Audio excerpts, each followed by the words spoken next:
నమస్కారం. రైతు పక్షం ప్రత్యేక చర్చా కార్యక్రమానికి స్వాగతం. హెచ్ఎంటీవీ నిన్నటి నుంచి దాదాపు ఒక 15 రోజుల పాటు రైతులకు సంబంధించి వ్యవసాయానికి సంబంధించిన అన్ని అంశాల మీద కీలకమైనటువంటి ప్రైమ్ టైంలో చర్చను చేపట్టింది. ప్రధానంగా రైతులకి భూమి దగ్గర నుంచి, భూసారం దగ్గర నుంచి నీటి వసతి, నీటి నిల్వ, నీటిని ఏ మేరకు వాడుకోవాలి, అలాగే ఎలాంటి వ్యవసాయ పద్ధతులు అనుసరించాలి, వాటికి మార్కెటింగ్ ఎట్లా, ఇలా అన్ని సమస్యలు A to Z అన్ని సమస్యలకు సంబంధించి కూడా నిపుణులతో, అలాగే అభ్యుదయ రైతులతో, వ్యవసాయ శాస్త్రవేత్తలతో చర్చ కార్యక్రమాలు ఏర్పాటు చేశాం. ఈరోజు మనతో సుబ్రహ్మణ్య రాజు గారు, ప్రముఖ జియాలజిస్టు, వ్యవసాయ శాస్త్రవేత్త, అలాగే ఆర్గానిక్ ఫార్మింగ్ గురించి రైతులకి దశాబ్దాలుగా మెలకువలు చెప్తున్నటువంటి సుబ్రహ్మణ్య రాజు గారు మనతో ఉన్నారు. అలాగే మల్లికార్జున రెడ్డి గారు, వృత్తిరీత్యా ఆయన సాఫ్ట్వేర్ ఇంజనీర్, కానీ వ్యవసాయం మీద మక్కువతో ఆర్గానిక్ ఫార్మింగ్ చేస్తున్నారు. ఇటు హైదరాబాద్తో పాటు కరీంనగర్ సొంత జిల్లాలో కూడా వ్యవసాయం చేస్తున్నారు. ఈ మధ్యనే సాక్షాత్తు ప్రధాని అభినందనలు అందుకున్నటువంటి యువ రైతు మల్లికార్జున రెడ్డి గారు కూడా మనతో జాయిన్ అవుతున్నారు. దీని మీద రైతుల నుంచి ప్రశ్నల్ని, సందేహాలని హెచ్ఎంటీవీ ఆహ్వానిస్తుంది. వాళ్ళందరూ వాటి సందేహాలన్నీ తీసుకునే ముందు, నిజంగా గ్రామీణ ప్రాంతాల్లో ఇవాళ ప్రత్యేకంగా చౌడు భూములకు సంబంధించి తెలంగాణలో, ముఖ్యంగా హైదరాబాద్ చుట్టుపక్కల, అటు మహబూబ్ నగర్, ఇటు తాండూరు, ఇలా అనేక ప్రాంతాల్లో చౌడు నేలలు ఉన్నాయి. ఈ చౌడు నేలల్లో సమస్యలకి పరిష్కారం ఏ రకంగా, దాని మీద ఇవాళ చర్చను చేపట్టాం. చౌడు భూములకు సంబంధించి ఎలాంటి సందేహాలు ఉన్నా కూడా హెచ్ఎంటీవీకి కాల్ చేయొచ్చు. ఆ నంబర్ ఆల్రెడీ ఇక్కడ మీకు స్క్రోల్ అవుతుంటుంది. నిపుణులతో మాట్లాడే ముందు కొంతమంది రైతులు వాళ్ళ అభిప్రాయాలు ఏం చెప్తున్నారో చౌడు భూములకు సంబంధించి ఒకసారి చూద్దాం. అగ్రికల్చర్ వాళ్ళ మాట వినకుండా రైతులు వాణిజ్య పంటలకు మొగ్గు చూపడం వల్ల భూమి నిస్సారమవుతున్నది. అది దాని యొక్క శక్తిని కోల్పోతున్నటువంటి పరిస్థితి మనం చూస్తున్నాం. అందుకని పంటలకు ఖచ్చితంగా సేంద్రియ ఎరువులు అనేటువంటిది వాడాలని, పశువుల ఎరువునే వాడాలనేటువంటిది తెలియజేసినప్పటికీ కూడా ఎక్కువ కాంపోస్ట్ ఎరువులు అనేటువంటి వాడుతున్నారు. దానివల్ల నిస్సారమవుతున్నటువంటిది మనం చూస్తున్నాం. ఆ రకంగా కాకుండా నీటి వనరులు ఉన్నప్పుడు 2 పంటలు తీసినప్పుడు కూడా ఎరువుల్ని, ఎక్కువ పశువుల ఎరువులు వాడితే భూమి యొక్క అది ఏదైతే ఉన్నటువంటి దాన్ని కోల్పోకుండా కాపాడుకోవడానికి అవకాశం అనేటువంటిది ఉంటుంది. ఎక్కువ ఆహార పంటలు, ఇప్పుడు ప్రభుత్వం కూడా చెప్తున్నది ఆహార పంటలు ఎక్కువ వేసుకోవాలని. ఆహార పంటలు వేసుకోవడం వల్ల భూసారం కోల్పోదు. ఎందుకని ఈ వాణిజ్య పంటలు వేసుకోవడం వల్ల భూసారం అనేటువంటి కోల్పోతుంది. అందుకని ఆహార పంటలను ఎక్కువ వేసుకోవడానికి ప్రభుత్వం రాయితీలు కల్పించాలనేటువంటిది మేము ప్రధానంగా డిమాండ్ చేస్తున్నాం. అదే భూ పరీక్ష చేయించి ఆ రకంగా పంటలు వేసుకోమని అగ్రికల్చర్ వాళ్ళు కూడా ప్రచారం అనేటువంటి చేయాలని చెప్పి మేము కోరుతున్నాం. గవర్నమెంట్ అది వచ్చే సబ్సిడీ అవి ఎరువులు పోసుడుకు భూమి అంతా ఖరాబ్ అయ్యి, పాత పంటలు మేము చిన్న ఉన్నప్పుడు వ్యవసాయం చేసినప్పుడు పెద్ద జొన్నలు, తొగళ్ళు ఎంతో బ్రహ్మాండంగా వండేటివి. ఇప్పుడు వండకుండా అయింది. ఇప్పుడు వేరే పంట మార్పిడి చేసి ఆ పోసే మందులు బంద్ చేసి ఇదేమో ఎరువులు వస్తున్నాయి, ఆ ఎరువు పోసి పండించాలని రైతులకు కోరుకుంటున్నాను. పశువుల ఎరువులు వేయాలా, సేంద్రియ ఎరువులు వేయాలా, అది వేస్తే భూమి ఖరాబు కాదు. ఎస్, సుబ్రహ్మణ్య రాజు గారు నమస్తే సార్. మనం ఇవాళ కీలకంగా తీసుకుంటున్నది చౌడు భూములకు సంబంధించి. నిన్న కూడా చాలామంది రైతులు, నిన్నటి నుంచి మొదలుపెట్టాం ఈ కార్యక్రమం రైతు పక్షం ప్రత్యేకంగా. హెచ్ఎంటీవీ మీకు తెలుసు, నేల తల్లి, సంవత్సరాల తరబడి రైతులకు సంబంధించిన అనేక అంశాల మీద చేస్తున్నాం. ప్రత్యేకంగా ఈ ఒక 15 రోజులు దీని మీద చేద్దామని రైతుల కీలకమైన అంశాలు, పరిష్కారాలు, మొదల దగ్గర నుంచి, భూమి దగ్గర నుంచి పంట అమ్ముకునేదాకా. దీనిలో మనకి తెలంగాణలో కీలకంగా ఈ చౌడు భూముల్లో ఒక సమస్యగా చాలామంది చెప్తారు. మీరు జియాలజిస్టు, అంటే అసలు భూముల్లో ఎన్ని రకాలు ఉంటాయి, ప్రత్యేకించి చౌడు భూములతో ఉన్నటువంటి సమస్యలు ఏంటి, ఎలా గుర్తించాలి, లేదా చౌడు భూముల్లో పోషకాలను పెంచుకోవడానికి ఎలాంటి మార్గాలు ఉన్నాయి, చాలామంది రైతులు ఎక్స్ప్రెస్ చేసిన అసలు భూసార పరీక్షలు మీరు ఇందాక నేలతల్లో కూడా మీరు చూపించారు. చాలా తేలిగ్గా స్ట్రిప్ టెస్ట్ లాంటి కిట్లు వచ్చేసినాయి. కానీ ఇవాళ కూడా రైతుకి అది ఒక పెద్ద భారంగా ఉంది. వాళ్ళు ఎవరో వచ్చి తీసుకెళ్ళాలి, అగ్రికల్చర్ ఆఫీసర్లు శాంపుల్స్ వాళ్ళు తీసుకెళ్ళరు. వీళ్ళు వెళ్ళి ఇస్తే నెల తరబడి నివేదికలు ఎవరు, వాళ్ళ రిపోర్ట్లు ఎవరు, భూమిలో పొటాషియము లేకపోతే నైట్రోజన్ ఎలా ఉన్నాయన్నది ఆ వివరాలు ఇవ్వట్లేదన్నది రైతులు చెప్తున్న మేజర్ కంప్లైంట్గా కనపడుతుంది భూసారానికి సంబంధించి. ఏంటి మీరు చెప్పగలిగిన పరిష్కారాలు ఏంటి వీటికి? మీరు చాలా ప్రశ్నలు అడిగారండి, అన్నిటికీ వరుసగా చెప్పుకుంటూ వస్తాను. ఒకవేళ ఎక్కడ మిస్ అయితే మళ్ళీ రిపీట్ చేయండి సార్. ఇందాక సాయిల్ టెస్ట్ అని చెప్పారు. ఇంతకు ముందర కార్యక్రమంలో సాయిల్ టెస్ట్ పిహెచ్ఈసి మనం లైవ్లో పెట్టాము, మీరు చేసి చూపించాను. అక్కడ నేను జనాలకు అర్థం అవడం కోసం ఎసిడిటీ సాయిల్ దొరకదు, రెడీగా నాకు దొరకదు కాబట్టి అక్కడ యాసిడ్ పోస్ట్ చూపించారు. ఆ సాయిల్ ఏదైతే అది అందులో వాటర్లో 5 times వాటర్తో, అంటే న్యూట్రల్ పిహెచ్ ఉన్న వాటర్, అంటే సమ్ ఎనీ మినరల్ వాటర్ అనుకోండి, 5 times వాటర్ పోసి ఒక పావు గంట 6 గంట సేపు నానబెట్టి దాన్ని తర్వాత ఈ స్ట్రిప్ అందులో ముంచితే ఆ కలర్ మారుతుంది. కలర్ కంపారిజన్ చేసుకుంటే అయిపోతుంది, తెలిసిపోతుంది. సింపుల్ అండి. 1 నుంచి 14 అంకెలు వస్తే పిహెచ్ టెస్ట్ చేసేయచ్చు, అయిపోయింది. అది ఎల్కేజీ రైతులకి ఈ కిట్లు వచ్చే సమాచారం తెలియాలి. నేను రైతులకి అర్థం అవడం కోసమే చెప్తున్నాను. 1వ తరగతి పిల్లవాడు కూడా చేసుకోవచ్చు. 14 అంకెలు వస్తే వచ్చేసినట్టే కదా. నెక్స్ట్ ఈసీ 10 అంకెలు వస్తే వచ్చేసినట్టే. 1.0 లేకపోతే 4.0 సంథింగ్ ఉంటుంది, 5, 6 ఉంటుంది. ఎక్స్ట్రాడినరీ అంటే 5, 6 ఉంటుంది, లేకపోతే బిలో 1 కూడా ఉంటుంది, 0.5, 0.6 ఉంటుంది.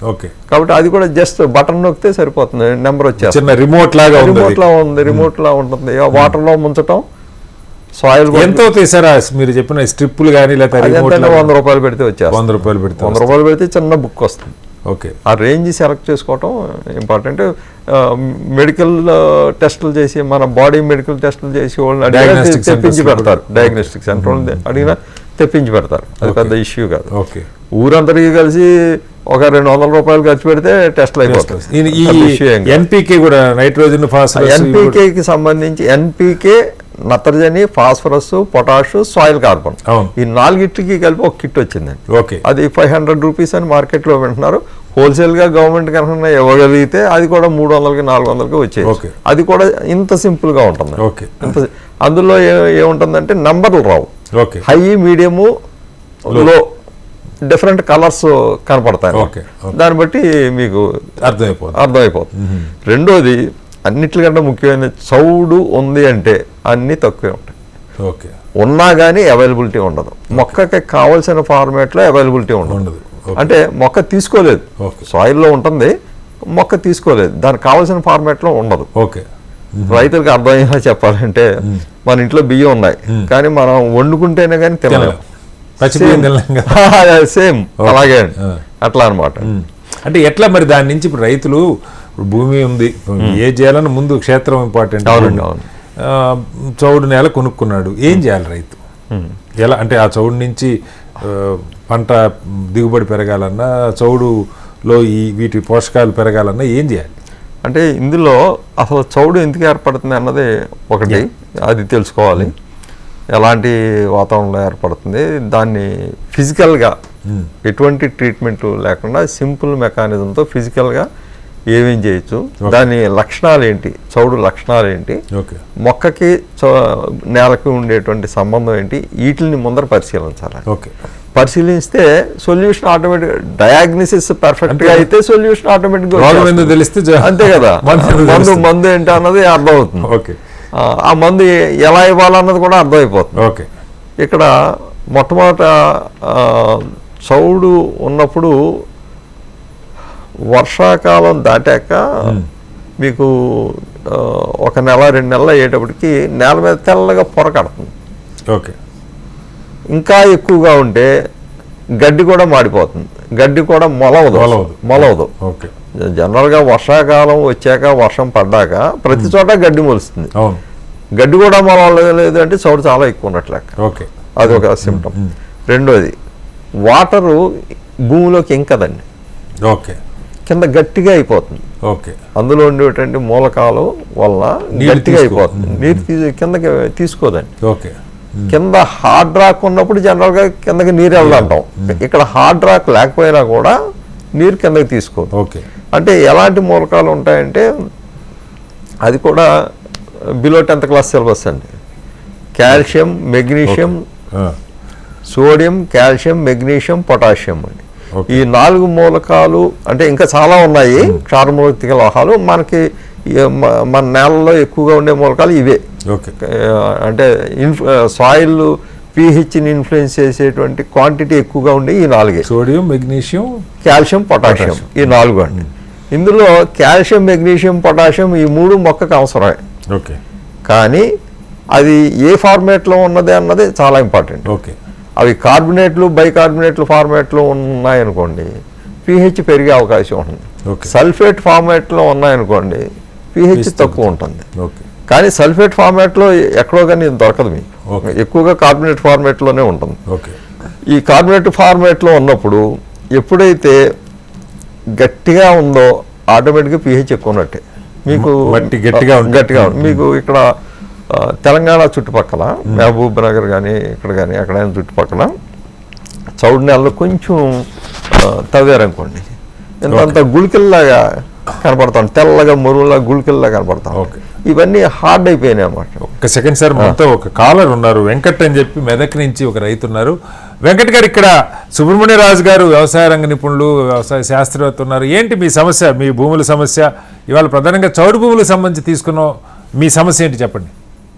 చౌడు భూమే సార్, మాది వరి నాటేశాము. కొంచెం సార్ పెద్దగా మాట్లాడండి, మీ టీవీ ఆపేసి ఫోన్లో మాట్లాడండి వెంకట్ గారు. టీవీ ఆఫ్ చేశాను సార్. చౌడు నాటేశాం సార్, చౌడు భూమి మాది. ఓకే సార్, అయితే మరి బాగా వస్తలేదు సార్, మరి కొద్దిగా పిలికలు అన్నిటి వస్తలేదు సార్. వరి వేసారా? వరి సార్. పంట సరిగ్గా రావట్లేదు సార్. సార్ అంటే ప్రశ్న సరిగ్గా అడగండి. అంటే ఓకే, దాని ఆన్సర్ చెప్తారు, వినండి వెంకట్ గారు. ఓకే వెంకట్ గారు, ఈ ప్రోగ్రామ్ అయ్యే వరకు కొంచెం వింటా ఉండండి. మీ సమాధానం కూడా నేను ఇప్పుడే స్టార్ట్ చేశాను, మీకు సమాధానం కూడా ఇక్కడే దొరుకుతుంది. ఓకే. జనరల్గా రైనీ సీజన్లో వర్షం పడినప్పుడు ఈ చౌడు పొర అంతా కూడా కొట్టుకుపోతుంది. ఓకే. ఫ్లష్ అవుట్ అయిపోతుంది, తెల్లటి పొర అంతా డ్రైన్ అవుతుంది. అక్కడికి ఒక కొంత 20%, 30% డ్యామేజ్ చేసే లక్షణం తగ్గుతుందండి. మళ్ళీ 2వ వర్షం, 3వ వర్షం కూడా పడింది అనుకోండి, ఇంకొంచెం తగ్గుతుందండి. అందువల్ల ఫస్ట్ క్రాప్లో, ఖరీఫ్ క్రాప్లో దాని ఇన్ఫ్లుయెన్స్ తక్కువగా ఉంటుంది. ఓకే. అదే సెకండ్ క్రాప్కి వచ్చేటప్పటికి వర్షాలు పడవండి. మన రైతులు ఏం చేస్తారు, వాటర్ని పెట్టి 2 సార్లు 2 రోజుల నుంచి మళ్ళీ తీసేయటం, అలాంటి పనులు కనుక చేసినట్లయితే దాని యొక్క ఇన్ఫ్లుయెన్స్ తగ్గుతుందండి. ఆటోమేటిక్గా చౌడు బయటికి వెళ్ళిపోతుంది, కొంతవరకు వెళ్ళిపోతుంది, ప్రభావం తగ్గుతుంది. ఆ పని చేయరు, ఎందుకంటే ఒక మోటార్ మీద 10 ఎకరాలు చేయాలనుకునే తాపత్రయం ఉంటుంది తప్ప ఉన్నదాన్ని ఎట్లా చేయాలన్నది ఉండదు. అదొక కారణం. రెండోది, ఊజింగ్ వాటర్ ఎప్పుడు కూడా బయటకు వెళ్తూ ఉండాలి. ఈ క్యాపిలరీ యాక్షన్ ద్వారా కింద ఉన్నటువంటి వాటర్ పైకి వస్తూ ఉంటుంది. ఆ పైకి వచ్చినప్పుడు అక్కడ ఉన్నటువంటి మినరల్స్ అన్ని అందులో కరిగి వస్తాయి. వచ్చాక ఈ సూర్యరశ్మికి నీరు ఆవిరైపోతుంది, సాల్స్ అక్కడ ఉండిపోతాయి. లవణాలు పెరిగిపోవటం వల్ల కూడా మనకి pH పెరుగుతూ ఉంటుందండి. ఇంకొక రైతు కూడా ఉన్నారు సార్, ఒకసారి అంటే బహుశా అందరిది ఇదే సమస్య. మనతో ప్రసాద్ రావు గారు మరొక రైతు జనగాం నుంచి ఉన్నారు. ప్రసాద్ గారు, చౌడు భూముల మీద చర్చ చేపట్టాం, మీ సమస్య ఏంటో చెప్పండి. వాడ నేను 24 ఎకరాలలో ఒక 2 గజాల వెడల్పు, 2 గజాల పొడుగు, గజం లోతు రంధ్రాలతో ఒక్కొక్క రంధ్రంలో 2 ట్రాక్టర్ల మట్టి పోసి పామాయిల్ చెట్లు పెట్టినా, అవి బాగా పెరుగుతున్నాయి. చౌడు భూమి అయితే కొత్త మట్లు పెట్టినాయి కాబట్టి పెరుగుతున్నాయని అనుకున్నాము. అయితే ఈ మధ్యలో ఒక్క చెట్లు పెట్టాలి అని అనుకుంటున్నా. ఒక్క చెట్లు పెడితే చౌడు భూమికి కూడా సూటబుల్ అయినా మరి ఎట్లా అని అడుగుదామంటే. వినపడింది సార్ క్వశ్చన్? వినపడింది సార్. ఆన్సర్ సుబ్రహ్మణ్యరాజు గారు ఆన్సర్ చేస్తారు, వినండి సార్. కొంచెం లైన్లోనే వింటా ఉండండి, దాని ఆన్సర్ కూడా వస్తూ ఉంటుంది. ఓకే. సరే, ఇది అవుతూ ఉంటుంది. జనరల్గా కెమికల్ ట్రీట్మెంట్ చేసేటప్పుడు జిప్సమ్ వాడుతూ ఉంటారు. జిప్సమ్ ఒక్క చెట్లు గురించి అడిగారు కదా, దానికి దీని కంపారిజన్ కూడా ఇప్పుడే చెప్తాను. జిప్సమ్ ప్యాడీ ఫీల్డ్స్కి పర్ఫెక్ట్గా ఓకే అండి. జిప్సమ్ వాడినప్పుడు అందులో ఉండేటువంటిది కాంపౌండ్ ఏంటంటే కాల్షియం సల్ఫేట్ అండి. ఆ సల్ఫేట్ అన్నది సాయిల్ pHని తగ్గిస్తుంది, అందులో డౌట్ లేదు. ఈ కాల్షియం ఏమవుతుంది, వాటర్లో కలిపినప్పుడు కాల్షియం హైడ్రాక్సైడ్ కింద కన్వర్ట్ అవుతుంది. కాల్షియం హైడ్రాక్సైడ్ pH పెరుగుతుందండి. అందుకే డిపార్ట్మెంట్ వాళ్ళు కూడా ఏం చెప్తారంటే ఒక 2-3 రోజులు 4 రోజులు పోయాక ఆ వాటర్ని బయటకు తీసేయండి అంటారు. అంటే ఆ pH పెరిగిన దాన్ని బయటకు తీసేయండి అంటారు. హార్టికల్చర్లో అది కుదరట్లేదు. హార్టికల్చర్లో ఎక్కువ వాటర్ పెట్టామనుకోండి మళ్ళీ రూట్ రాట్ డిసీజ్ వచ్చేస్తుంది. అందుచేత అక్కడ ఆ సిస్టమ్ అన్ని క్రాపులకి కుదరదు. కొన్ని క్రాపులకు కుదురుతుంది తప్ప అన్ని క్రాపులకి కుదరదు. అట్లాంటి వాటికి డిఫరెంట్ మెకానిజం చేయాలి. రెండోది ఈయన సార్ చెప్పింది హోల్స్ వేసాము అని అన్నారు. ఆ హోల్స్ వేయటమే కాదు, మీకు సబ్సాయిలర్ సిజిల్ ప్లవ్ అని ఒకటి ఉంది. మీరు గూగుల్ సెర్చ్లో కొడితే వచ్చేస్తుంది. దాదాపుగా 1 లక్ష రూపాయల దాకా ఉంటుంది ఇంప్లిమెంట్ కాస్ట్ వచ్చి. మామూలు కల్టివేటర్కి 6 నుంచి 9 వరకు నాగళ్ళు ఉంటాయండి. ఈ నాగళ్ళు డిఫరెంట్ ప్లేసెస్లో ఉంటాయి. దీనికి 1 లేదా 2 ఉంటాయి. చాలా బలంగా ఉంటుంది. ఇది దాదాపు 2 to 2.5 feet డెప్త్ వరకు ఉన్న సాయిల్ ని మొత్తం కట్ చేసేస్తుంది. దీనికి 60 HP 70 HP ట్రాక్టర్ కావాలి దీన్ని యూజ్ చేయాలంటే. అట్లాంటి దాన్ని యూజ్ చేసుకున్నట్లయితే పర్ఫెక్ట్ గా గుల్లగా ఉంటుంది. వాటర్ కూడా ఇన్ఫిల్టర్ అవుతుందండి. చెప్పండి సార్. వాటర్ కూడా పూర్తిగా కిందకి దిగుతుంది. రెండోది, ఇప్పుడు ఒక్క చెట్లు కొత్తగా హార్టికల్చర్లో ఎవరు చేసినా కూడా తప్పనిసరిగా రేజ్డ్ బెడ్ చేయాలండి. మొక్క వేరుకి ఆక్సిజన్ కావాలి, మొక్క ఆకులు కార్బన్ డైఆక్సైడ్ కావాలి, వేరుకి ఆక్సిజన్ కావాలి. దీన్ని భూమి లోపలికి కప్పెట్టేస్తే ఇది ఆక్సిజన్ ఎలా పీల్చుకుంటుంది? కాబట్టి మొక్క వేరు ఇంచుమించుగా కనపడటంగా ఉండాలి. అలా ఉన్నప్పుడే మొక్క హెల్తీగా ఉంటుంది. రెండోది, ఇందాక మీకు ఒక విషయం చెప్పాను, క్యాపిలరీ యాక్షన్ ద్వారా కింద నుంచి వాటర్ స్లైట్గా ఊజింగ్ వస్తుంది అని చెప్పాను. ఆగిపోతాయని చెప్పాను. ఇప్పుడు మొక్క ల్యాండ్ లెవెల్ ఎలా అయితే ఉందో దాంతో సమానంగా మొక్క మొదలు ఉందనుకోండి, ఈ క్యాపిలరీ యాక్షన్ ద్వారా వచ్చిన ఈ చౌడు నీరు ఇక్కడే ఆగిపోయి దీని ఇన్ఫ్లుయెన్స్ కూడా దీని మీద పడుతుంది. అట్లా కాకుండా ఈ పక్కనున్న ల్యాండ్ కంటే దీన్ని కొంచెం హైట్ పెట్టామనుకోండి, 2 feet 3 feet హైట్ పెట్టామనుకోండి మొక్క పెట్టినప్పుడు ఏమవుతుంది, ఈ క్యాపిలరీ యాక్షన్ ద్వారా వచ్చిన వాటరు స్లోగా మనం చిన్న డ్రైన్ తీసినట్లయితే ఫ్రీగా బయటికి వెళ్ళిపోతుంది. అంటే దీని ఇన్ఫ్లుయెన్స్ దీని మీద ఎక్కువగా ఉండదు. ఇంకొక కాలర్ కూడా ఉన్నారు సార్, సాయిరెడ్డి గారు అనంతపూర్ నుంచి. సాయిరెడ్డి గారు, మీ క్వశ్చన్ ఏంటి అడగండి. ఇక్కడ సుబ్రహ్మణ్య రాజు గారు ఉన్నారు, ఆన్సర్ చేస్తారు. సార్ ఏమంటానంటే కౌడు భూమికి ఒక అద్దడి వేరే మట్టి చెరువు మట్టి తోలితే బాగుంటుంది అని అడుగుతున్నాను. లైన్ లో ఉండండి సార్, ఆన్సర్ చేస్తారు. సార్ లైన్లోనే ఉన్నారు కదా. మీకు చెరువు మట్టి తోలాలి, 1 ఎకరానికి చెరువు మట్టి తోలాలంటే ఎన్ని 100 టన్నులు కావాలి, దాని కాస్ట్ ఎంత అవుతుంది అన్నీ లెక్కేసుకోండి మీరు. దానికంట మీకు సింపుల్గా అందులో మీకు బ్యాక్టీరియాని అప్లై చేయండి. మీకు కెమికల్ మెథడ్లో అయితే జిప్సమ్ బదులుగా సల్ఫర్ వాడండి, జిప్సమ్ మానేయండి, సల్ఫర్ వాడండి. ఎకరానికి 25 kgs సల్ఫర్ వాడండి తడవకి. క్రాప్ ఉన్నా కూడా పర్వాలేదు అప్పుడు. అట్లా వాడుకుంటూ వెళ్ళినట్టే, అట్లా వాడుకుంటూ బయోఫెర్టిలైజర్స్ ఇచ్చుకుంటూ ఉంటే మీకు ఆటోమేటిక్గా స్లోగా రెక్టిఫై అవుతుందండి. కానీ ఒక సీరియస్ క్వశ్చన్ ఏంటంటే, ఇది పర్మనెంట్ క్యూరా అని అడుగుతారు. డయాబెటీస్ పర్మనెంట్ క్యూరా? కానీ మందులతో కంట్రోల్ చేసుకోవచ్చు. అది వాడటం మానేస్తే మళ్ళీ డయాబెటీస్ పెరిగిపోతుంది కదా. అంతే. చాలా కాలం వరకు అంటే 4 ఏళ్ళు పట్టచ్చు, 5 ఏళ్ళు పట్టచ్చు, ఇంకొంచెం ఎక్కువ పట్టచ్చు. అది మనం చేసే ప్రాక్టీస్ని బట్టి ఉంటుంది. గ్రీన్ మెన్యూర్ క్రాప్ తప్పనిసరిగా ఇవ్వాలి, ఆర్గానిక్ కార్బన్ పెంచాలి.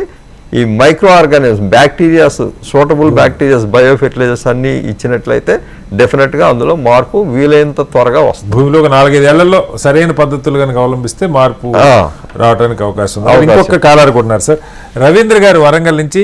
రవీంద్ర గారు, మీ సమస్య అంటే చెప్పండి. ఇక్కడ సుబ్రహ్మణ్య రాజు గారు వ్యవసాయ శాస్త్రవేత్త ఉన్నారు, ఆన్సర్ చేస్తారు. ఎర్రటి మొరం నేల అండి, నీటి వసతి లేదు. పెద్దగా మాట్లాడండి రవీంద్ర గారు. సార్ మాది ఎర్రటి మొరం నేల అండి, నీటి వసతి లేదు. ఏ పంట వేసుకుంటే బాగుంటుందండి? ఎర్రటి మొరం నేల, నీటి వసతి లేదంటున్నారు. నీటి వసతి అసలు అంటూ లేకపోతే డెజర్ట్ క్రాప్ అలోవెరా ఉంది, లేదా ఇంకా కొంచెం డ్రాగన్ ఫ్రూట్ ఒకటి ఉంది. ఇట్లాంటి వాటికి ట్రై చేయండి సార్. అంటే బోర్ కూడా లేదా మీకు రవీంద్ర గారు? నీటి వసతి లేదు. కంప్లీట్గా లేదు. అదే సార్ చెప్పారు, అలోవెరా కానీ లేదా డ్రాగన్ ఫ్రూట్ కానీ ఇలాంటివి ప్రయత్నం చేయొచ్చు అని చెప్తున్నారు. ఒక్కసారి సార్ మనతో మల్లికార్జున రెడ్డి గారిని కూడా ఒకసారి 2 నిమిషాలు అది కూడా తీసుకుంటాం. మల్లికార్జున రెడ్డి గారు నమస్తే. మల్లికార్జున రెడ్డి గారు, మీరు ఒక సాఫ్ట్వేర్ ఇంజనీర్గా ఉండి ప్యాషన్ కొద్దీ వ్యవసాయ రంగం వైపు మళ్ళారు. ఈ మధ్యనే సాక్షాత్తు ప్రధాని గారి అభినందనలు కూడా మీరు అందుకున్నారు. హైదరాబాద్తో పాటు కరీంనగర్ దగ్గర కూడా చేస్తున్నారు. మీరు వ్యవసాయం చేస్తున్న భూములు ఎలాంటి భూములు, ఇక్కడ కానీ కరీంనగర్లో కానీ, నేల రకం ఏంటి, ఎలాంటి పంటలు వేస్తున్నారు, మీ అనుభవాలు ఏంటి? తప్పకుండా సార్. అందరికీ సుబ్రహ్మణ్యం రావు సార్కి సార్ ముందుగా ధన్యవాదాలు. నమస్తే సార్. చాలా మంచి విశ్లేషణ సార్. ఇవాళ జరుగుతున్నటువంటి ప్రోగ్రాము చాలా మంది రైతులకి ఇది ఒక సాయిల్ మీద బెస్ట్ ప్రోగ్రామ్ సార్. నాకు చాలా హ్యాపీ అనిపించింది. ఎందుకంటే సార్ మనకు మూలం వచ్చేసి సాయిలే. సో భూమి బాగుంటేనే పండించే పంటలు నాణ్యమైనటువంటి పంట తీయగలుగుతాము, పోషక విలువలు ఉన్నటువంటి ఆహారాన్ని తీసుకోగలుగుతాం. సో ఇప్పుడున్నటువంటి సాయిల్స్ మంచి నేలలు కూడా నిస్సారమైన భూములుగా తయారవుతున్నాయి సార్. ఓకే. సో మనం వాడుతున్నటువంటి రసాయనాల వినియోగము పెరగడం వల్ల మన నేల తల్లి ప్రోగ్రాం తర్వాత మంచి కార్యక్రమం చేపట్టినప్పటికీ కూడా ప్రకృతి వ్యవసాయము ముందుకు రాలేకపోతున్నారు సార్. సో ఈ నేల మీద ఒక మంచి డిస్కషన్, చాలా మంచి కార్యక్రమం సార్. చాలా మంది రైతులు కూడా మల్లికార్జున రెడ్డి గారు, చాలా మంది రైతులు చెప్తుంది ప్రకృతి వ్యవసాయం చేద్దాం అనుకున్నా మాకు ఈ ఆవు పెండ లేదా ఈ బయో ఫెర్టిలైజర్స్ అందుబాటులో ఉండట్లేదు. ఒక రైతు అడిగారు, మాకు ప్రభుత్వం ఇచ్చే ఎరువుల మీదేమో సబ్సిడీ ఉంది, అదే సబ్సిడీ రైతుకి ఇచ్చితే మార్కెట్లో దొరికితే ఎక్కడైనా కొనుక్కోవడానికన్నా అవకాశం ఉంటుంది కదా అని చెప్పి అంటా ఉన్నారు. సో వాటి గురించి కూడా మాట్లాడుతూ భూమికి సంబంధించి మీరు ఏం చెప్తారు? షూర్ సార్, తప్పకుండా. నేల ఆరోగ్యంగా ఉండాలంటే సార్ అన్ని పశువులు ఉండాలి. పాడి పంట అనుకుందాం సార్. పాడి ఒకటి లేకుంటే ఓన్లీ పంట మీదనే మనం ఆధారపడడం, దానిలో కూడా ఒకటే రకమైనటువంటి పంట విధానాన్ని అవలంబించడం వల్ల భూములన్నీ సంవత్సరానికి డిగ్రేడ్ అయిపోతున్నాయి సార్. నా సాయిల్ వచ్చేసి ఒక 10 సంవత్సరాల కింద నా soil organic carbon 0.5 sir. Right now నా భూమి యొక్క ఆర్గానిక్ కార్బన్ 1.5 కి రీచ్ అయ్యాను సార్. ఒకే పద్ధతి కాదు, రకరకాలైనటువంటి ప్రకృతి వ్యవసాయ పద్ధతులను అవలంబిస్తూ భూమిని క్రాప్ డైవర్షన్ చేస్తూ భూమి యొక్క ఆరోగ్యాన్ని పెంచడం జరిగింది సార్. ఎట్లాంటి రసాయనాలు వినియోగించకుండా ఓన్లీ భూమికి అంటే తెగుళ్లను కూడా తట్టుకునే శక్తి, చీడపీడలను తట్టుకునే శక్తిని రకంగా నేను అవలంబిస్తున్నా సార్. నేను చేస్తున్న భూములు వచ్చేసి నల్లరేగడి భూములు వచ్చి ఇంటి దగ్గర సార్. హైదరాబాద్ లో ఒంటిమావులో సాగు చేస్తున్నటువంటి సాయిల్ వచ్చేసి రెడ్ సాయిల్, కొంత దుబ్బనేల లాంటి భూములు ఉన్నాయి. హైదరాబాద్ లో సాగు చేస్తున్నటువంటి భూములలో రెడ్ గ్రామ్ సాగు చేయడం జరుగుతుంది సార్ 60 ఎకరాల విస్తీర్ణంలో. నువ్వులు, నల్ల నువ్వులు, మన కుసుమ, తెల్లజొన్న, సజ్జ, కూరగాయలు ఇట్లాంటివన్నీ ఒక 100 ఎకరాల విస్తీర్ణంలో కూరగాయలు సాగు చేయడం అన్ని రకాల పంటలు సాగు చేయడం జరుగుతుంది సార్. ఇంటి దగ్గర వచ్చేసి వరి సాగు చేయడం జరుగుతుంది సార్. మళ్ళీ వస్తాను సార్ మీ దగ్గరికి. సుబ్రహ్మణ్యరాజు గారు అంటే దీనికి సంబంధించి ట్రీట్మెంట్ మీరు చెప్తా ఉన్నారు, ఒక ప్రాసెస్ చెప్తా ఉన్నారు. ఇంకా అంటే రైతు తేలిగ్గా ఇవి చేసుకోవడానికి అవకాశం ఎట్లా? అంటే ఇక్కడ వివిధ మార్గాల్లో చేయొచ్చండి. ఇంతకు ముందర అందరూ చెప్పేది ఓన్లీ జిప్సమ్ ఒకటే చెప్పేవారు, పచ్చిరొట్ట ఎరువులు అన్నది కామన్. ఓకే. ఎప్పుడైతే పెస్టిసైడ్స్ ఎక్కువగా ఉన్నాయో భూమిలో మైక్రోబియల్ డెన్సిటీ అంటే బ్యాక్టీరియాల యొక్క సాంద్రత తగ్గిపోయిందండి. బ్యాక్టీరియాల సాంద్రత కనుక లేకపోయినట్లయితే భూమి గుల్లబారటం అనేది జరగదు. అంచేత బ్యాక్టీరియాల సాంద్రతను మనం పెంచాలండి. అది బెనిఫిషియల్ బ్యాక్టీరియా అయి ఉండాలి, మళ్ళా హార్మ్ఫుల్ బ్యాక్టీరియా అయి ఉండకూడదు. మొక్కకి మనకి కూడా బెనిఫిషియల్ బ్యాక్టీరియా అయి ఉండాలి. దాని ద్వారా ఆ ప్రొడ్యూస్ ద్వారా మళ్ళా వచ్చి మనకి హాని చేసేది ఉంటే మళ్ళా కరోనా వైరస్ భూమిలో ఉండే బ్యాక్టీరియా కూడా హామ్ చేసి కూడా ఉంటాయి. అయ్యే తెగుళ్ళు మొక్కలకు వచ్చే తెగుళ్ళు అనే వాటి ద్వారానే. ఈవెన్ మనకి వర్షం వస్తే జలుబు ఎలా వస్తుందో మామిడి పళ్ళు రోజుల్లో వర్షం వచ్చింది అనుకోండి, కాయ మీద నల్లగా మచ్చలు వస్తాయి, సేమ్ యాంథ్రక్నోజ్ మచ్చలు వస్తాయి. ఇవన్నీ డిసీజెస్ అన్ని అట్లాంటివి అండి. ఈ బయో ఫెర్టిలైజర్స్ అన్నీ కూడా మనం ఇస్తూ దానికి ఫుడ్, వాటర్ ఇవ్వాలి. బయో ఫెర్టిలైజర్స్కి ప్రతి జీవికి ఫుడ్ కావాలి, వాటర్ కావాలి. కాబట్టి ఆ బయో ఫెర్టిలైజర్స్కి ఎప్పుడు తేమ ఉండాలి. ఓకే, ఎక్కువ నీరు అక్కర్లేదు, తేమ ఉంటే సరిపోతుంది. దానికి ఫుడ్ కావాలి, అంటే ఆర్గానిక్ కార్బన్ కావాలి. ఆర్గానిక్ కార్బన్కి ఇందాక రైతులు అందరూ చెప్పేది ఏంటంటే మాకు పేడ ఎరువు దొరకట్లేదండి అంటున్నారు. మీకు పేడ ఎరువు దొరకలేదు అనుకోండి, బయో ఫెర్టిలైజర్స్ ఇచ్చాక ఒక 2 కేజీలు బెల్లం నీళ్ళు వదిలేయండి. ఓకే, అప్పుడు కూడా దానికి అది ఫుడ్డే. ఓకే, అప్పుడు కూడా బాగానే గ్రో అవుతుంది. లేదు మొక్కలు ఇందాక చెప్పారే ఒక్క చెట్లు ఎట్లా వేసుకుంటాం, పామ్ ఆయిల్ వేసుకుంటాం, అలాంటి చోట్ల అక్కడ కూడా బయో ఫెర్టిలైజర్స్ ఇచ్చుకుంటూ అక్కడ క్యాస్టర్ ఆయిల్ కేక్, ఆముదం పిండి, ఓకే, ఇట్లాంటి డిఐల్డ్ కేక్స్ ఉన్నాయి కదా, అట్లాంటివి ఇచ్చుకున్నా కూడా చాలా బాగా రిజల్ట్ కనపడుతుందండి. ఓకే, ఒకసారి నాగిరెడ్డి గారు కరీంనగర్ నుంచి ఉన్నారు. నాగిరెడ్డి గారు చెప్పండి, ఇక్కడ సుబ్రహ్మణ్యరాజు గారు వ్యవసాయ శాస్త్రవేత్త ఉన్నారు, అలాగే మల్లికార్జున రెడ్డి గారు అభ్యుదయ రైతు కూడా ఉన్నారు. ఏంటి మీ సమస్య? నమస్కారం సార్. నమస్కారం. యా, అయితే మీరు బాగా చేయండి సార్. మీరు చెరుకు దుంకి పెట్టినాం సార్. చెరుకు దుంకి పెడితే మీరు ఇస్తలేదు, వరి మొక్క డెవలప్ అవుతలేదు సార్. చెలక మీది? వరి పొలం చెరుక భూమి, కాకపోతే మీరు చౌడు నీరు. ఓకే సార్, అదే చౌడుకొండ లక్షణమే అది, నీరు ఇంకా ఫస్ట్ చెప్పారు. కాబట్టి ఆయన మొదటి నుంచి ఇనుంటే ఇట్లాంటివన్నీ పాటించుకుంటూ వెళ్తే ఆటోమేటిక్గా రెక్టిఫై అవుతుందండి. ఓకే, ఈ లక్షణాలన్నీ మనం చెప్పుకుంటూ వచ్చాం. pH ఎక్కువ ఉంటుంది, సోడియం కనుక ఎక్కువగా ఉంటే ఈసీ కూడా ఎక్కువగా ఉంటుంది. ఓకే, ఇట్లాంటి అన్నిటికి ఫస్ట్ అండ్ ఫార్మోస్ట్ చేయవలసింది వాటర్ పెట్టడం, తీయటం 2 సార్లు. ఓకే, తర్వాత చిజిల్ ప్లవ్ అన్నాను కదండి, మన సబ్సాయిలర్, అట్లాంటిది కనుక రన్ చేసినట్లయితే వాటర్ బాగా ఇంకుతుంది. ఓకే, అంటే హై పవర్ ట్రాక్టర్తో తీసుకున్నది 2 feet వరకు బ్రేక్ చేసేస్తుంది. ఇప్పుడు మామూలు కల్టివేటర్ బ్రేక్ చేయలేదండి, హార్డ్గా లోతుగా దున్నాలి. ఒకసారి దున్నితే ఆటోమేటిక్గా వచ్చిన నీరు వచ్చినట్టు ఇంకుతుంది. ఇంకితే మీకు ఆటోమేటిక్గా ఈ సాల్ట్స్ కూడా మీకు స్లోగా కిందకి వెళ్ళిపోతూ ఉంటాయి. వాటర్ కిందకి ఎప్పుడైతే వెళ్ళిందో అవి కూడా కిందకి వెళ్ళిపోతూ ఉంటాయి. మీకు వాటర్ కొన్ని చోట్ల అయితే రన్ ఆఫ్ కూడా తగ్గిపోతుంది. వాటర్ రన్ ఆఫ్ అంటే బయటికి వర్షం పడినప్పుడు, ఎక్కువ వర్షం పడినప్పుడు బయటికి నీరు వెళ్ళటం లేదు అంటే, మొత్తం నీరు అక్కడే దిగింది అంటే అది ఒక ప్లస్ పాయింట్. ఎందుకంటే అక్కడ ఉన్న న్యూట్రియంట్ బయటకు కొట్టుకుపోకుండా ఆగుతుంది. ఆ న్యూట్రియంట్ అంతా మొక్కకు ఉపయోగపడుతుంది. ఇట్లాంటివన్నీ ఉంటాయండి.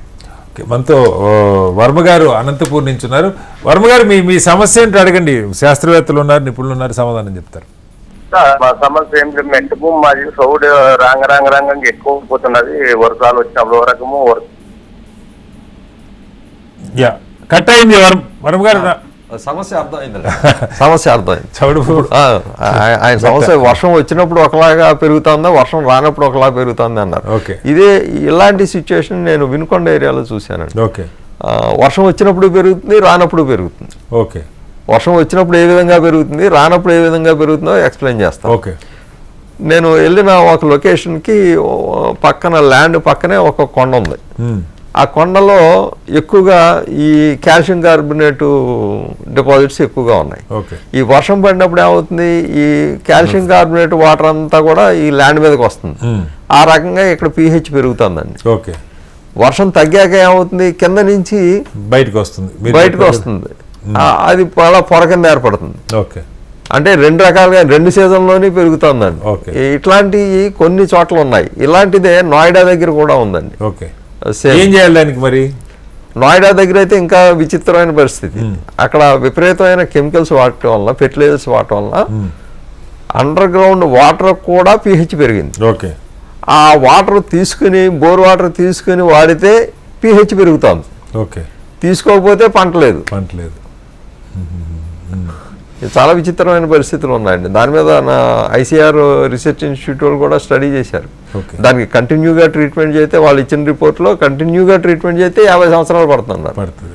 అంత దారుణమైన పరిస్థితులు కూడా ఉన్నాయి. కాబట్టి వాటర్ని పొల్యూట్ చేయకుండా వీలైనంత వరకు ట్రీట్మెంట్లు ఇచ్చుకుంటూ, లేదా కనీసం ఇట్లాంటి మెకానిజమ్స్ చేసుకుంటూ కంటిన్యూగా చేస్తే మంచి రిజల్ట్స్ త్వరలోనే అందరికీ వస్తాయి. మనతో రామకృష్ణ గారు మహబూబ్ నగర్ నుంచి మరో రైతు కూడా ఉన్నారు. రామకృష్ణ గారు అడగండి, మీ సందేహం ఏంటో అడగండి. నమస్కారం సార్. ఓకే సార్, మాది ఒక 2 ఎకరాలు ఉంటుంది సార్. మొత్తం చౌడు నేలనే, అంటే మన ఎలా అంటే మొత్తము పిహెచ్ వాల్యూ అసలు ఏమాత్రం ఉండదు సార్ దాంట్లో. ప్రస్తుతానికి అయితే దాన్ని మేము కౌలుకి ఇచ్చినాము. కౌలుకి ఇచ్చిన రైతు దాంట్లో మన ఈ రసాయనిక వ్యవసాయం యూరియా డిఏపి వాడుకుంటూ వరి పండిస్తున్నాడు.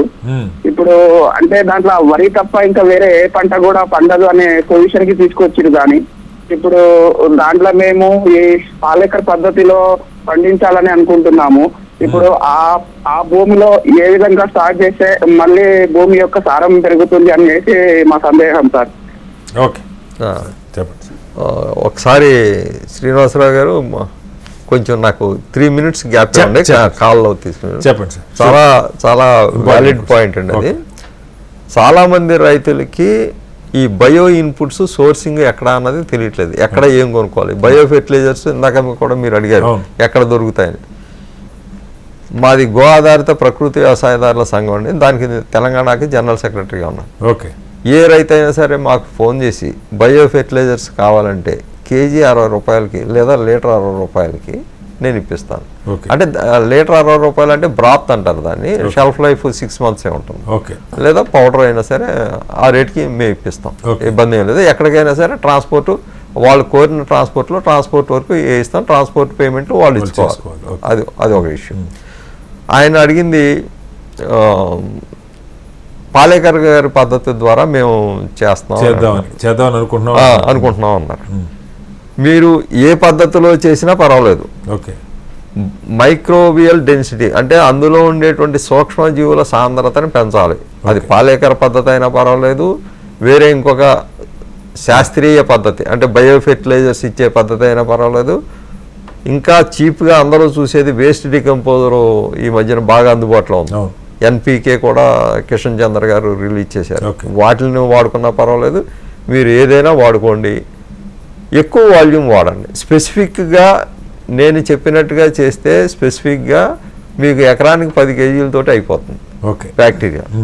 అట్లా కాకుండా మీరు పాలేకర్ గారి పద్ధతి ద్వారా కానీ వేరే వేస్ట్ డికంపోజర్ కానీ లేదా ఎన్పీకే బయో ఫెర్టిలైజర్లు ఇలా ఇచ్చుకున్నప్పుడు hundreds of liters ఇచ్చుకోవాల్సి వస్తుంది. కాకపోతే అది బయట కొనుక్కోక్కర్లేదు, పెద్దగా ఖర్చు ఏం లేదు. దీనికి కూడా ఎక్కువ ఖర్చు ఉండదు, ఒక 1000 రూపాయలే ఉంటుంది, అంతకు మించి ఖర్చు ఏమి ఉండదు. కాకపోతే దానికి ఎక్కువ వాళ్ళు సొంతంగా వ్యవసాయం చేసుకున్నప్పుడు లేబర్ కాస్ట్ మనం ఇందాక మన మల్లికార్జున రెడ్డి గారు 100 ఎకరాలు చేసినట్టుగా చేస్తే ఆయన లేబర్ మీద డిపెండ్ అవ్వాలి కాబట్టి లేబర్ కాస్ట్ అక్కడ ఇన్వాల్వ్ అవుతుంది. ఇక్కడ ఈయన సొంతంగా 2 ఎకరాలు కాబట్టి లేబర్ కాస్ట్ ఇన్వాల్వ్ అవ్వదు, ఆయన పని ఆయన చేసుకోగలుగుతాడు, అక్కడ ఇబ్బంది ఉండదు. నేను ఒక 5 years బ్యాక్ ఒక ఎక్స్పెరిమెంట్ కూడా చేశాను వేస్ట్ డికంపోజర్. అసలు వేస్ట్ డికంపోజర్తో కూడా ఎందుకు చేయకూడదు అని చేశాం. 5000 లీటర్లు ఇచ్చినప్పుడు రిజల్ట్ బాగానే వచ్చింది. ఎకరానికి 5000 లీటర్లు అంటే 50 kgs బెల్లం పడుతుంది. బెల్లం ఖరీదు ఎంత? 60 రూపాయలు 70 రూపాయలు 40 రూపాయలు వేసుకోండి. రైతులకు పోయిన 40 రూపాయలు తీసుకున్నా అది 2000 అయిపోతాం, 2000 అయిపోతాం. 5000 లీటర్లు మరి ఇవ్వాల్సి వస్తే లేబర్ కాస్ట్ ఎంత, ఎన్ని డ్రమ్ములు కావాలి, ఇవన్నీ ఇన్వాల్వ్ అయ్యి ఉన్నాయండి. అందుచేత స్పెసిఫిక్గా దానికి ఏది అవసరమో దాన్ని గుర్తించి మనం ఇవ్వగలిగితే మంచి రిజల్ట్ తక్కువ క్వాంటిటీతోటే వస్తుంది. వెల్కమ్ బ్యాక్ టు రైతు పక్షం. మనతో నరసింహరాజు గారు మరొక రైతు హైదరాబాద్ నుంచి కాల్లో ఉన్నారు. నరసింహరాజు గారు చెప్పండి, మీ సమస్య ఏంటి? మాది ఆల్కలిన్ ల్యాండ్ అండి, పిహెచ్ ఎక్కువ ఉంటుంది. ఓకే. బనానా వేస్తే ఈల్డింగ్ కొంచెం తక్కువ వస్తుంది. ఏం వేస్తున్నారు మీరు పంట? బనానా అండి, బనానా వేస్తున్నారు. ఓకే. సో సార్ ఏం చేస్తే బాగుంటుంది? పిహెచ్ వాల్యూ ఎక్కువ ఉంటుంది అంటున్నారు ఆయన. అవునండి, ఈ పిహెచ్ వాల్యూ ఎక్కువగా ఉన్నప్పుడు ఇందాక మనం చెప్పిన సూచనలు అన్నీ పాటించాలి. బనానాకి న్యూట్రిషన్ రిక్వైర్మెంట్ చాలా ఎక్కువ అండి. ఓకే. ఎక్కువగా అందుకే మీకు డెల్టా గోదావరి జిల్లాల్లో మాత్రమే బాగా ఎక్కువగా పండిస్తూ ఉంటారు. కాబట్టి చౌడు నేలలో ఉన్న మేజర్ ప్రాబ్లం ఏంటంటే సాయిల్లో న్యూట్రిషన్ ఉన్నా కూడా అది అవైలబుల్ ఫార్మాట్లో ఉండదు. అదే చెప్పారు. కాబట్టి దాన్ని అవైలబుల్ ఫార్మాట్లోకి తీసుకురావాలంటే మనం ఈ మైక్రో ఆర్గానిజమ్స్ అన్నీ కూడా అప్లై చేయాలి. ఎపిడా రూల్స్ ప్రకారం కూడా, అంటే మన ఇచ్చే సర్టిఫికేషన్ కూడా ఎపిడా రూల్స్ ప్రకారమే మన వాళ్ళు ఎక్కువగా వెళ్తూ ఉంటారు. ఎపిడా రూల్స్ ప్రకారం కూడా సల్ఫర్ కొంతవరకు ఇవ్వచ్చండి. కాబట్టి సల్ఫర్ ఇవ్వటంలో కూడా తప్పేం కాదు ఆర్గానిక్లో. కాకపోతే ప్రతిదానికి లిమిటేషన్స్ ఉన్నాయి. రెస్ట్రిక్టెడ్ వెరైటీ కేటగిరీలో ఉంటుంది తప్ప ప్రొహిబిటెడ్ కేటగిరీ కాదు. Okay okay. అందుచేత అది ఇస్తూ సాయిల్కి ఈ మైక్రో ఆర్గానిజమ్స్ అన్నీ ఇస్తూ బయో ఫెర్టిలైజర్స్, ముఖ్యంగా సల్ఫర్ ఇచ్చినప్పుడు సల్ఫర్ బ్యాక్టీరియా చాలా ఇంపార్టెంట్. ఓకే. అలాగే ఫాస్ఫరస్ ఒకటి న్యూట్రిషన్ డెఫిషియన్సీ చాలా ఎక్కువగా ఉంటుంది ఈ చౌడు భూములు. ఫాస్ఫరస్ వారు కెమికల్ వ్యవసాయం కనుక చేసినట్లయితే డిఏపీలు అవి ఇస్తూ ఉంటారు. దాంతోపాటు పిఎస్బి తప్పనిసరిగా ఇవ్వాలండి. ఓకే. ఇచ్చుకుంటూ ఉన్నట్లయితే కొంతవరకు రెక్టిఫికేషన్ అనేది ఉంటుంది. ఓకే. వీటితో పాటు మైక్రో న్యూట్రియంట్స్ డెఫిషియన్సీ చాలా ఎక్కువ. ఒకసారి అది ప్లే చేస్తాను సార్ మీరు ఇచ్చిన టేబుల్. అసలు అదే మీరు ఈ మైక్రో న్యూట్రియంట్స్ ని పెంచుకోవటం ఎట్లా అన్న దాని గురించి చెప్పండి సార్. స్క్రీన్ మీద డిస్ప్లే చేస్తారు, మీరు చెప్పండి. ఒకసారి స్క్రీన్ మీద డిస్ప్లే చేస్తే ఈ మనకి చెప్పండి సార్.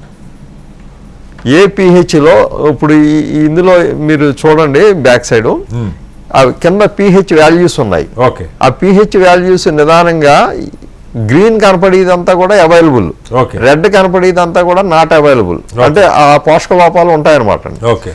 నత్రజని red, phosphorus red, potash green, magnesium little green. అంటే పొటాషు మెగ్నీషియం పర్వాలేదు, కానీ నత్రజని లేదు, ఫాస్ఫరస్ లేదు, మైక్రో న్యూట్రియంట్స్ మొత్తం లేవండి, అన్ని రెడ్ లో ఉంటాయి.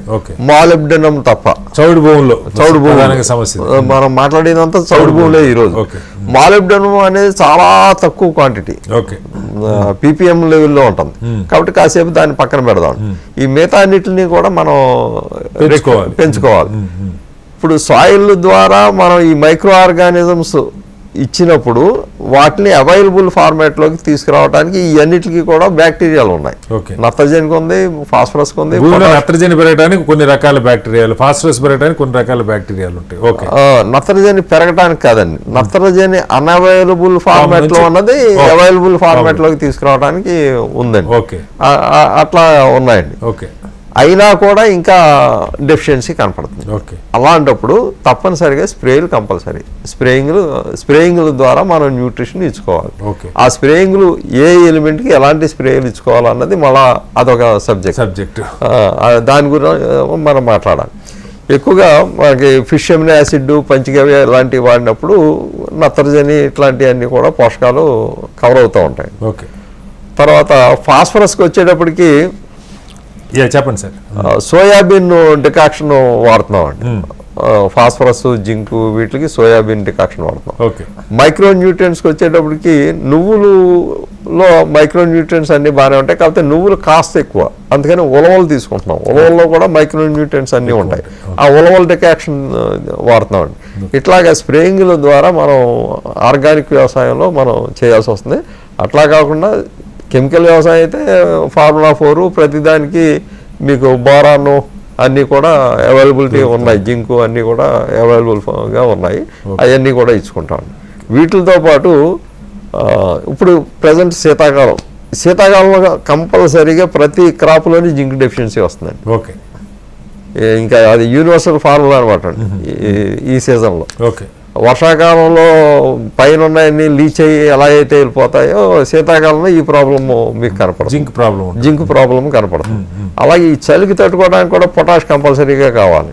కాబట్టి ఇలాంటివి కొంచెం అదనంగా ఇచ్చుకోవాలండి. Okay sir. మనతో రాముడు అని మరో కాలరు నంద్యాల నుంచి ఉన్నారు. రాముడు గారు మీ సమస్య ఏంటో చెప్పండి. హలో రాముడు గారు.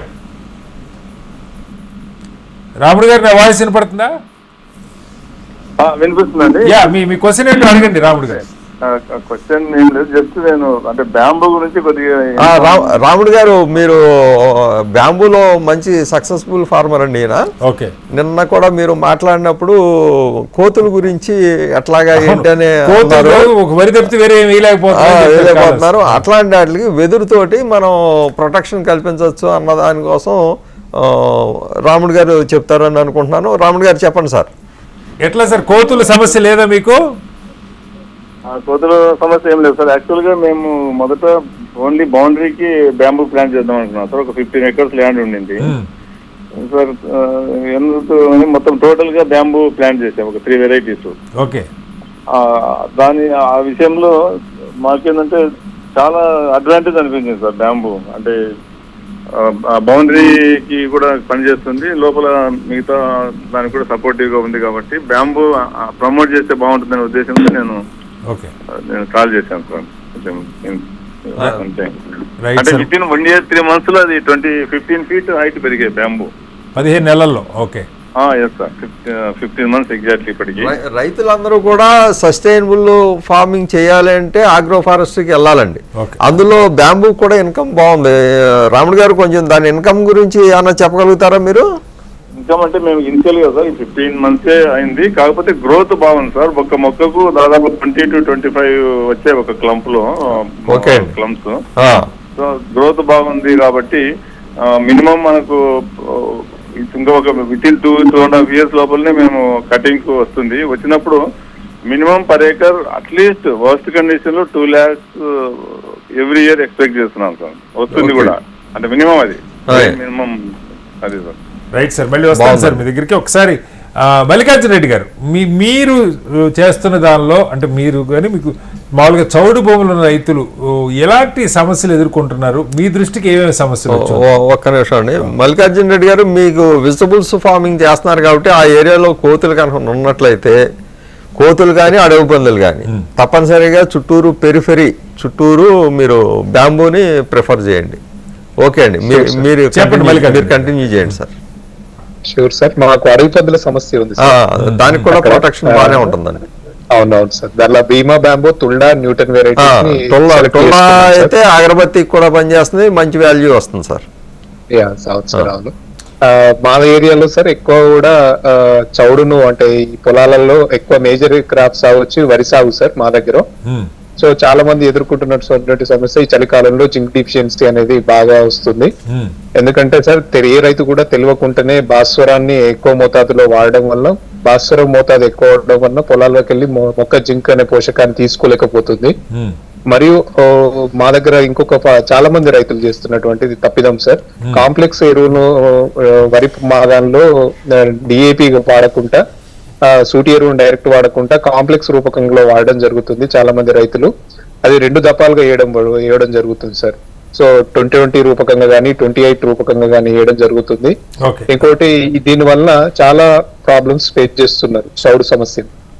అట్లాగే సార్ ఇంకొక క్వశ్చన్ కూడా, నిన్నటి నుంచి నాకు కూడా కొంచెం పించింగ్ అనిపిస్తున్న అంశం, రైతులు ఇంత కష్టపడి రిస్క్ తీసుకొని వ్యవసాయం చేస్తుంటే ఆ భూసార పరీక్షల విషయంలో ప్రభుత్వం వాళ్ళ నుంచి పెద్దగా సహకారం ఉండలేదు. అగ్రికల్చర్ ఆఫీసర్లకి అదొక పనిష్మెంట్ పోస్ట్గా ఫీల్ అవుతున్నారని చాలామంది చెప్తుంటారు. ఎవరి మీద విమర్శ కాదు, నిజంగా నా భూమిలో ఉన్న భూమి పరిస్థితి ఏంటి, నేను ఏం వాడాలని తెలుసుకోవడం కోసం రైతులు వ్యవసాయ అధికారులు అప్రోచ్ అయితే పరిస్థితి ఎలా ఉంది సార్? అటు దాని నుండి చిన్న సబ్మిషన్ సార్, ప్రతి రైతుకి ప్రభుత్వం చేయాల్సిందిగా నేను రిక్వెస్ట్ చేస్తున్నా సార్. ఒక రకంగా ఒక పేషెంట్ కు రక్త పరీక్ష ఎంత ఇంపార్టెంటో భూమికి సాయిల్ హెల్త్ కార్డును కంపల్సరీ చేయాలి సార్. ఆ రైతుకి దాని మీద అవగాహన పెంచాలి. భూమిలో ఏ పోషకాలు ఎంతెంత మోతాదులో ఉన్నాయి, వేయవలసిన ఎరువులు ఎంతెంత వేయాలి. ఇది ఒక ప్రభుత్వానికి కూడా ఒక బెనిఫిషియర్ సార్. అంటే ఏ రకంగా అంటే ఒక రైతుకి డిఏపి ఎంత, ఒక భూమిలో ఎంత నైట్రోజన్ ఉంది, ఎంత భాస్వరం ఉంది, ఎంత పొటాష్ ఉంది, ఒక్కొక్క ఎరువు మీద 2200, 2300, 900 రూపాయలు సబ్సిడీ రూపకంగా రైతుకు ఒక 18,000 రూపాయలు ఒక పంటకి ఇవ్వడం జరుగుతుంది సార్ రసాయనాల మీద. సో నేను రిక్వెస్ట్ చేసేది ఏ రకంగా అంటే, ఒక రైతు యొక్క సాయిల్ హెల్త్ కార్డు చేసుకొని ఆ సాయిల్ హెల్త్ కార్డుకి ఒక 20% ఎక్కువగా ఇచ్చేసి, బాబు నీ భూమిలో నైట్రోజన్ ఎంత ఉంది, భాస్వరం ఎంత ఉంది, పొటాష్ ఎంత ఉంది, ఇంతకంటే ఎక్కువ వేసుకోవడం వల్ల వేరే పోషకాలు ఆర్గానిక్ కార్బన్ అనేది తగ్గిపోతుంది. సో దీన్ని నువ్వు పెంచుకోవడానికి పశు సంపదను పెంచుకో అని చెప్పడము. జీవన ఎరువుల్ని ఇప్పుడు భాస్వరాన్ని అమ్ముతున్నారు సార్, ఒక డిఏపి బ్యాగ్ అమ్ముతున్నారు, దానికి ఒక పిఎస్బి అనే ఒక బ్యాక్టీరియాని లింకప్ చేయాలి. అంటే ఇప్పుడు మనం వాడుతున్నటువంటి రసాయనాలు 100% మొక్క వినియోగించుకోలేక భూమిలోనే ఉంటుంది, ఎవాపరేషన్ లాస్ జరుగుతుంది. సో నా సైడ్ నుండి చిన్న రిక్వెస్ట్ ఏంటంటే, ఆ ఉన్న ఎరువును 100% మొక్క తీసుకోవాలి అంటే పశు సంపద లేదు రైతు దగ్గర, ఫస్ట్ థింగ్. దానికి పిఎస్బి అనే బ్యాక్టీరియా గానీ, అలాగే యూరియాకు 45 కిలోలు చేశారు సార్, కానీ రైతు ఏం చేస్తున్నాడంటే ఇంకా 5 కిలోలు తగ్గించినందుకే బస్సు యొక్క వినియోగాన్ని పెంచుతున్నాడు, ఇంకొక బ్యాగ్ ఎక్కువ వేస్తున్నాడు. సో దాని మీద మనకు 300కి ఇవ్వడం వల్ల వాళ్ళ రైతుకు దాని యొక్క విలువ తెలుస్తలేదు సార్. అంటే నైట్రోజన్ ని ఎక్కువ మోతాదులో వాడడం వల్ల భూమిలో ఉన్నటువంటి ఎర్త్వామ్స్ కూడా చనిపోవడం జరుగుతుంది సార్. మంచి చేయడం పోయి చెడు ఎక్కువ జరుగుతుంది. అంటే అజిటో బ్యాక్టీరియా అనే బ్యాక్టీరియాని, పొటాష్ సంబంధించినటువంటి బ్యాక్టీరియాను, జింక్ సంబంధించినటువంటి జీవన ఎరువుల్ని మీ లింకప్ చేస్తూ రైతుకి ఇవ్వాలి. అలాగే ఏ రైతుకైతే భూమిలో ఆర్గానిక్ కార్బన్ క్రెడిట్స్ కింద రైతుకి ఎవ్రీ ఇయర్ చేసి కార్బన్ క్రెడిట్స్ కింద 100-200 రూపాయలు అంటే ఇన్సెంటివ్ ఇస్తే రైతు సాయిల్ హెల్త్ ను కాపాడే ప్రయత్నం చేస్తాడని నా నుండి చిన్న రిక్వెస్ట్. ఒకసారి మనతో ఇంకొక కాల్ కూడా ఉన్నారు, జంగారెడ్డి గారు, మరో రైతు రంగారెడ్డి జిల్లా నుంచి కాల్ చేస్తున్నారు. జంగారెడ్డి గారు, మీ సమస్య ఏంటో అడగండి. సార్ నమస్కారం సార్. అడగండి. మాది జర చౌడు భూమి సార్. అది చౌడు భూమి మాకు జర ఇప్పుడు అందరు నువ్వులు వేస్తే మంచిగా వంట సార్. నువ్వులు వేయాలనుకుంటున్నాం సార్ ఇప్పుడు మేము. మా చౌడు భూమి అది. Okay, right. ఒకసారి సార్ ఆన్సర్ చేస్తారు. నువ్వులు వేయాలనుకుంటున్నారని చెప్తున్నారు సార్. చౌడు భూములు చౌడు తగ్గించాక వేయండి సార్. మీరు ఏ పంట వేసినా పర్వాలేదు, చౌడుకి ట్రీట్మెంట్ ఇచ్చాక మీరు పంట పెట్టుకోండి. చౌడుకి ట్రీట్మెంట్ ఇవ్వకుండా పంట పెట్టుకుంటే దాని ఈల్డ్ ఎఫెక్ట్ అవుతుంది. ఈల్డ్ ఎఫెక్ట్ అయితే మనకే లాస్ కదా, రైతుకి లాస్. మొత్తంగా చౌడు భూములకు సంబంధించి ప్రధానంగా వర్షాలు వచ్చినప్పుడు ఆ నీరు వెళ్ళిపోయే ఏర్పాటు కొంత చేసుకోవాలి. అలాగే మన బయోఫెర్టిలైజర్స్ వాడాలన్నది నీరు డైరెక్ట్ గా వెళ్ళిపోకుండా నీరు నిలగట్టి తర్వాత తీయాలండి. నీరు కొంతసేపు 1-2 రోజులు ఉన్న తర్వాత ఆ నీటిని భూమిలోంచి బయటికి వెళ్ళి ఏర్పాటు చేసుకోవాలి. అలాగే బయోఫెర్టిలైజర్స్ వాడటం, అలాగే చాలా కీలకంగా సార్ చెప్తున్నది ఈ భూమికి సంబంధించిన ఎన్పికే పరీక్షలు, అలాగే కార్బోనేట్ బైకార్బోనేట్ పరీక్షలకు సంబంధించినటువంటి కిట్లు చాలా తక్కువ రేటుకి మార్కెట్లో దొరుకుతున్నాయి. వాటిని కూడా రైతులకు అందుబాటులోకి తీసుకొచ్చే ప్రయత్నం చేయాలి. అలాగే ప్రభుత్వం వైపు నుంచి సాయిల్ హెల్త్ కార్డ్స్, భూమికి సంబంధించిన భూసార పరీక్షలకు కార్డుని అందించి దానికి అవసరమైనటువంటి సలహాలని, సూచనలు కూడా ఇవ్వాలని కోరుకుందాం. ప్రధానంగా చౌడు భూములకు సంబంధించి ఈ జాగ్రత్తలు తీసుకున్నట్టుగైతే ఒక 4-5 సంవత్సరాల్లోనే ఎలాంటి చౌడు భూములు అయినా సరే వాటిని పెంచుకోవటం ద్వారా మంచి ఈల్డ్ని తీసుకొచ్చేటువంటి అవకాశం ఉందని చెప్తున్నారు. చర్చలో పాల్గొన్న సుబ్రహ్మణ్యరాజు గారికి, అలాగే మల్లికార్జున రెడ్డి గారికి, కాలర్స్ అందరికీ కూడా ధన్యవాదాలు. ఇది వాళ్ళ రైతు పక్షం. రేపు మరోస్తే మళ్ళీ కలుద్దాం. అందరికీ నమస్కారం. సెలవు.